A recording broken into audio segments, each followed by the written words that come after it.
ओरिसा प्रांतातील एक साधू होता, निष्ठावंत भगवान जगन्नाथाचा भक्त आहे. कसायाच्या जातीमध्ये त्या महात्म्याचा जन्म झाला.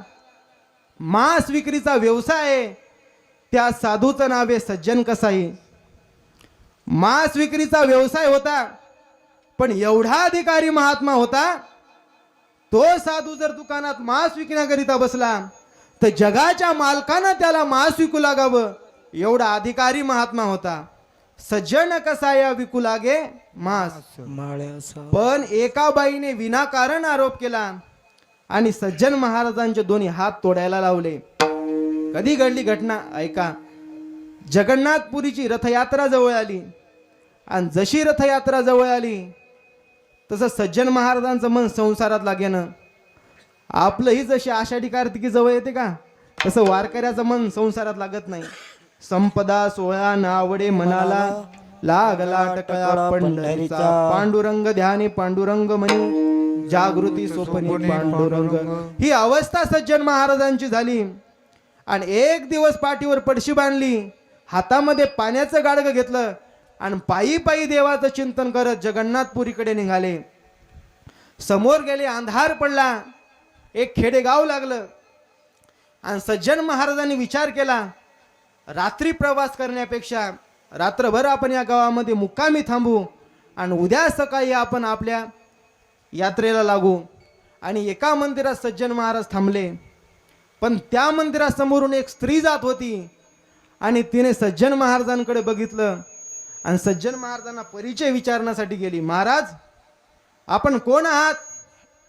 महाराज म्हटले, बाई, माझं नाव सज्जन कसाई आहे. कुठे निघाले? जगन्नाथपुरीला.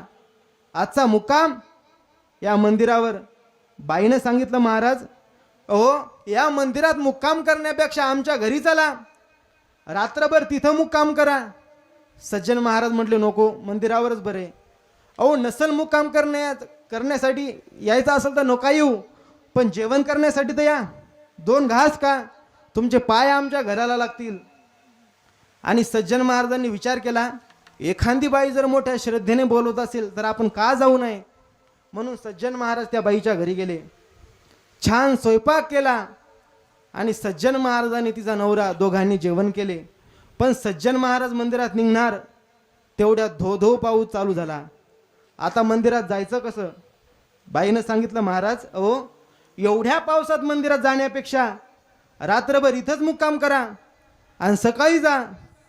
नाईलाजानं सज्जन महाराजांना मुक्काम करावा लागला. रात्रभर तिथं मुक्काम करावा लागला. रात्री 1 वाजला. बाईच्या अंतकरणामध्ये पाप निर्माण झालं. बाई उठली, सज्जन महाराजांकडे गेली आणि सज्जन महाराजांना उठवलं. महाराज, उठा. महाराज उठले, दचकले. बाई, एवढ्या रात्री माझ्या समोर? महाराज, मी तुम्हाला जेवण्यासाठी बोलवलं नव्हतं. मग मी तुमच्याकडे रतिसुख मागते, माझी इच्छा पूर्ण करा. सज्जन महाराजाला राग आला. सज्जन महाराज म्हणले, चांडाळी, अगं, स्वतःचा पती घरामध्ये असताना तू माझ्यासोबत रतिसुख मागते, तुला लाज वाटत नाही? बाईनं सांगितलं, माझ्या नवऱ्याची अडचण व्हायली का? घेतली कुऱ्हाडण, घातली नवऱ्याच्या डोक्यात. सज्जन महाराज घाबरले. जी बाई आपल्या नवऱ्याला मारायला घाबरत नाही ती बाई आपल्याला काय घाबरणार आहे? म्हणून सज्जन महाराजांनी उडी टाकली आणि पळाले. पण आता बाई घाबरली. ज्या इच्छेकरिता माझा पती मारला ती इच्छाही पूर्ण नाही, आणि उद्या जर गावातल्या लोकांना कळालं मी माझ्या नवऱ्याला मारलं तर मला फासावर जावं लागेल. मग आता करायचं काय? बाईला एक युक्ती सुचली आणि बाई मोठमोठ्यानं आरडू लागली, वाचवा, धावा, पळा. अख्खं गाव जमा झालं. बाई, का ओरडता? काय झालं? अहो, माझ्या घरामध्ये एक महाराज शिरला. त्यानं माझ्यावरती जबरदस्ती करण्याचा प्रयत्न केला. माझा नवरा मधामध्ये आला, त्याच्यामुळे त्यानं माझ्या नवऱ्याचा खून केला. कुठे आहे तो महाराज? तो बघा त्या दिशेने पळतोय. अख्खं गाव सज्जन महाराजांच्या पाठीमागं पळालं. महाराज, आता अख्ख्या गावापुढे एक सज्जन महाराज काय करणार? सज्जन महाराजाला गावाच्या बाहेर धरलं, मारलं आणि त्या बाई समोर आणलं आणि विचारलं, बाई, सांगा याला काय दंड द्यायचा आहे? बाईनं सांगितलं, त्याला मारूही नका आणि जिवंतही सोडू नका. याला मधला पर्याय, याचे कोपरापासून दोन्ही हात तोडून टाका. आणि सज्जन महाराजांचे कोपरापासून दोन्ही हात तोडले. सज्जन महाराज धर्तीवर पडले, देवाला विचारू लागले, देवा अरे कधीच वाईट केलं नाही बाबा कोणाचं, माझ्यासोबत असा वागला, थांब तुला जॉब विचारतो. म्हणून सज्जन महाराज उठले आणि तसेच जगन्नाथपुरीला गेले, देवाच्या दरबारात गेले आणि देवाला विचारू लागले, देवा अरे आतापर्यंत कोणाचंच वाईट केलं नाही देवा, अरे दुसऱ्याचं वाईट करणं तर लांब, पण कोणाचं वाईट व्हावं असा विचार सुद्धा कधी माझ्या मनामध्ये आला नाही देवा, आणि तू असा वागला माझ्यासोबत.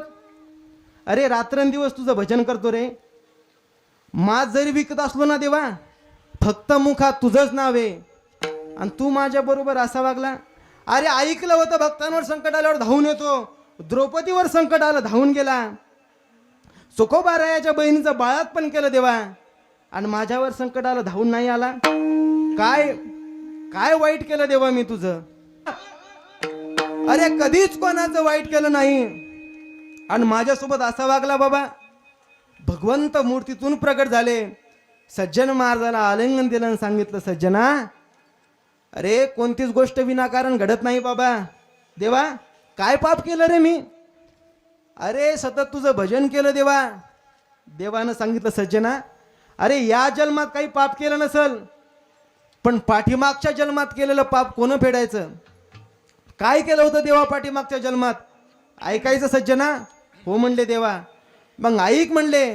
देवानं कलर टीव्ही लावली दाखवलं, हे सज्जन महाराज पाठीमागच्या जन्मात एक ब्राह्मण होते आणि एका रस्त्याने जात होते, आणि त्याच रस्त्याने समोरून एक कसाई एका गाईला घेऊन कात्तलखान्यात चालला होता. पण त्या कसायाच्या हातातून गाय निसटली आणि पळाली, पण नेमकी गाय कुठं पळाली हे कसायाच्या लक्षात आलं नाही. पण समोरून सज्जन महाराज येताना दिसले, म्हणून त्या कसायानं सज्जन महाराजाला विचारलं, महाराज आपणे गैया देखी, तुम्ही गाय पाहिली महाराज? सज्जन महाराजांनी गाय पाहिली होती, पण सांगाय नव्हती पाहिजेत. पण सज्जन महाराजांनी सांगितलं, ए कसाया, ती गाय डाव्या हातानं गेली आणि त्या साईडनं तो कसाई पळाला, गाईला पकडलं, कत्तलखान्यात नेला आणि गाय कापली. पाप दोघांनाही लागलं, त्या ब्राह्मणालाही लागलं आणि कसायालाही लागलं. आणि तीच गाय पुढच्या जन्मात ती बाई झाली, तो कसाई तिचा नवरा झाला आणि तो ब्राह्मण सज्जन महाराज झाले. पाठीमागच्या जन्मामध्ये कसायानं गाय कापली होती, म्हणून बाईनं तिचा नवरा कापला, आणि सज्जन महाराजानं डाव्या हातानं गाय दाखवली होती, म्हणून या जन्मात सज्जन महाराजांचे व्याजासह दोन्ही हात तोडावे लागले. म्हणून तुकोबाराय म्हणतात, पाठीमागच्या जन्मात केलेलं पाप या जन्मात माणसाला फेडावंच लागतं. अभंगाचं भोग